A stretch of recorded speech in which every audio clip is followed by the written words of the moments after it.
Mobile phone তো আমরা সবাই রোজই ব্যবহার করি, তাই না? কিন্তু কখনো কি ভেবে দেখেছি এর ভেতরে আসলে কি আছে? আজ আমরা এই ছোট্ট যন্ত্রটার পেছনের দুনিয়াটা দেখব, যেখানে লুকিয়ে আছে অবাক করা সব যন্ত্রপাতি আর অসাধারণ দক্ষতার এক জগৎ, যা আমাদের ফোনগুলোকে রোজ সচল রাখে। আচ্ছা, একবার ভাবুন তো সেই সিচুয়েশনটার কথা। হাতে থাকা প্রিয় ফোনটা হঠাৎ করে বন্ধ, একদম অফ। এই অনুভূতিটা আমাদের প্রায় সবারই চেনা। কিন্তু ফোনটা যখন সার্ভিসিং সেন্টারে যায়, তখন এর ভেতরে ঠিক কি ঘটে? চলুন এই প্রশ্নটা দিয়েই আমাদের আজকের যাত্রা শুরু করা যাক।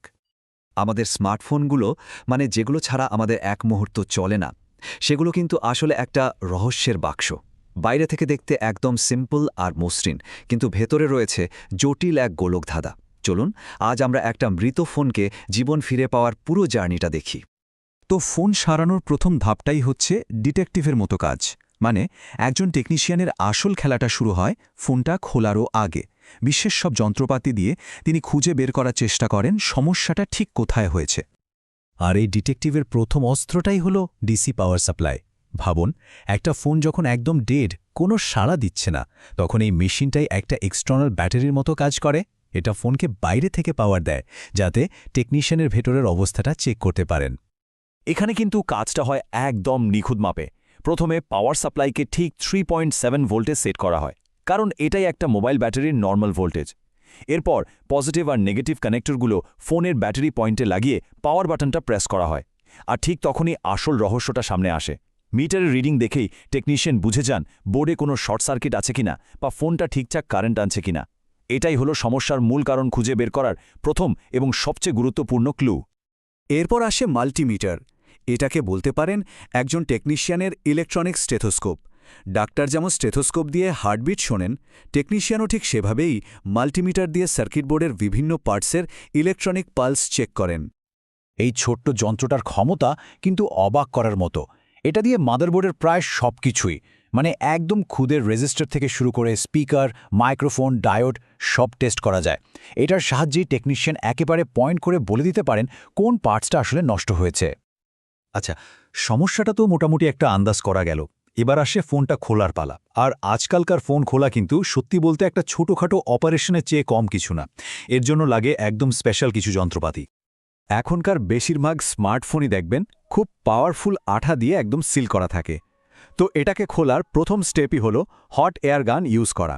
এটা দিয়ে খুব সাবধানে তাপ দিয়ে সেই আঠাটাকে নরম করা হয়, যাতে ফোনের বডিতে কোনো আঁচড় না লাগে। ফোনের ভেতরে যে স্ক্রুগুলো থাকে সেগুলো কিন্তু আমাদের সাধারণ স্ক্রুয়ের মতো না। এগুলো দেখতেও যেমন অদ্ভুত, সাইজও তেমন ছোট। আর এ কারণেই লাগে একটা স্পেশাল প্রিসিশন স্ক্রুড্রাইভার সেট, যেখানে নানা রকম মাথার স্ক্রুড্রাইভার থাকে। তো আঠা নরম হলো, স্ক্রু খোলা হলো, এরপর এই মোবাইল ওপেনার দিয়ে খুব সাবধানে কেসিংটা আলাদা করা হয়।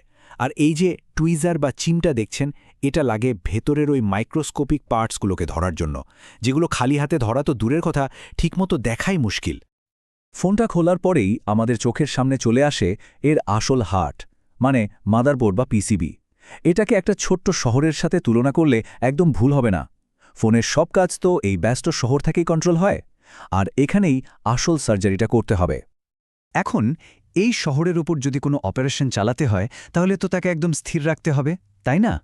ঠিক এই কাজটাই করে পিসিবি হোল্ডার। এটা মাদারবোর্ডকে এমনভাবে আটকে রাখে যাতে সোল্ডারিংয়ের মতো সূক্ষ্ম কাজ করার সময় বোর্ডটা এক চুলও নড়তে না পারে।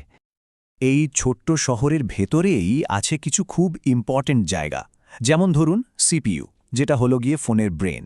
র্যাম হলো একটা ওয়ার্ক বেঞ্চের মতো, যেখানে আমরা যে অ্যাপগুলো চালাই সেগুলো কাজ করে। আর রম, ওটা হলো একটা লাইব্রেরি, যেখানে অপারেটিং সিস্টেম থেকে শুরু করে আমাদের সব ফাইল জমা থাকে।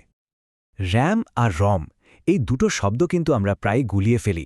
সহজ করে যদি বলি, র্যাম হচ্ছে একটা অস্থায়ী টেবিল।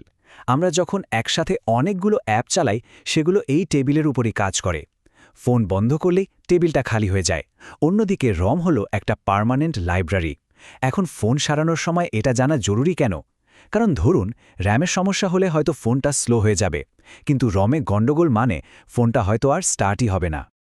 তো এত কিছুর পর আমরা চলে এসেছি মেরামতের সবচেয়ে ক্রিটিক্যাল পার্টে, মানে আসল সার্জারির পর্যায়ে। এখানে একজন টেকনিশিয়ানের স্কিল আর যন্ত্রপাতির আসল পরীক্ষাটা হয়। মাদারবোর্ডের হাজার হাজার কম্পোনেন্টের ভেতর থেকে একটা মাত্র নষ্ট পার্টস বদলে ফেলতে হবে। কথাটা একবার দেখুন, হাতে পৃথক করলে এই কম্পোনেন্টগুলি ভেঙে বা নষ্ট হওয়ার সম্ভাবনা থাকে। এর থেকেই বোঝা যায় যে এই স্পেশাল টুলসগুলো কেন এত জরুরি। এগুলো কোনো শখের জিনিস না, এগুলো একদম মাস্ট হ্যাভ। আর মজার ব্যাপার হলো সেই হট এয়ার গানটা কিন্তু আবার কাজে লাগছে, কিন্তু এবার এর ভূমিকাটা একদম অন্যরকম। যে যন্ত্রটা দিয়ে একটু আগে আঠা নরম করা হচ্ছিল, সেটাই এখন অবিশ্বাস্য সূক্ষ্মতার সাথে একটা ছোট্ট আইসিকে বোর্ড থেকে তুলতে আর নতুন একটা বসাতে ব্যবহার করা হচ্ছে। তাহলে চলুন পুরো টুলকিটটাকে একবার এক ঝলকে দেখে নিই। ডায়াগনোসিস বা সমস্যা খোঁজার জন্য আছে ডিসি পাওয়ার সাপ্লাই আর মাল্টিমিটার, ফোন খোলার জন্য হট এয়ার গান আর স্ক্রুড্রাইভার সেট, আর ফাইনাল রিপেয়ার বা সার্জারির জন্য পিসিবি হোল্ডার, টুইজার আর আবারও সেই হট এয়ার গান। আমরা প্রায় শেষের দিকে চলে এসেছি, তবে একটা কথা না বললেই নয়। এই সব যন্ত্রপাতি যতই আধুনিক হোক না কেন, আসল ম্যাজিকটা কিন্তু টেকনিশিয়ানের হাতেই। এটা শুধু যন্ত্রের খেলা না, এর পেছনে আছে বছরের পর বছরের অভিজ্ঞতা, দক্ষতা আর নিখুঁত মনোযোগ। তাহলে পুরো জার্নিটা যদি আমরা একবার মনে করি, শুরুটা হয়েছিল ডিটেকটিভের মতো করে সমস্যা খুঁজে বের করা দিয়ে। তারপর খুব সাবধানে করা হলো ইনসিশন, মানে ফোনটা খোলা হলো। এরপর হলো আসল সার্জারি, মানে বোর্ড লেভেলের কাজ। আর সবশেষে ফোনটাকে আবার আগের অবস্থায় ফিরিয়ে আনা। মোদ্দা কথা হল, মোবাইল রিপেয়ারিং একটা হাই স্কিল প্রফেশন। এখানে টেকনিক্যাল জ্ঞানের সাথে একজন মাইক্রোসার্জনের মতো স্থির হাতের একটা মেলবন্ধন দরকার হয়।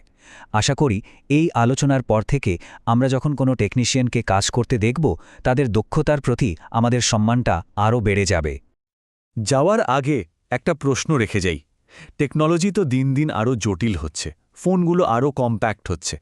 ভবিষ্যতে কি এগুলো আদেও সারানো সম্ভব হবে, নাকি সামান্য কোনো সমস্যা হলেই আমাদের পুরো ডিভাইসটাই ফেলে দিতে হবে? ব্যাপারটা কিন্তু ভাবনার।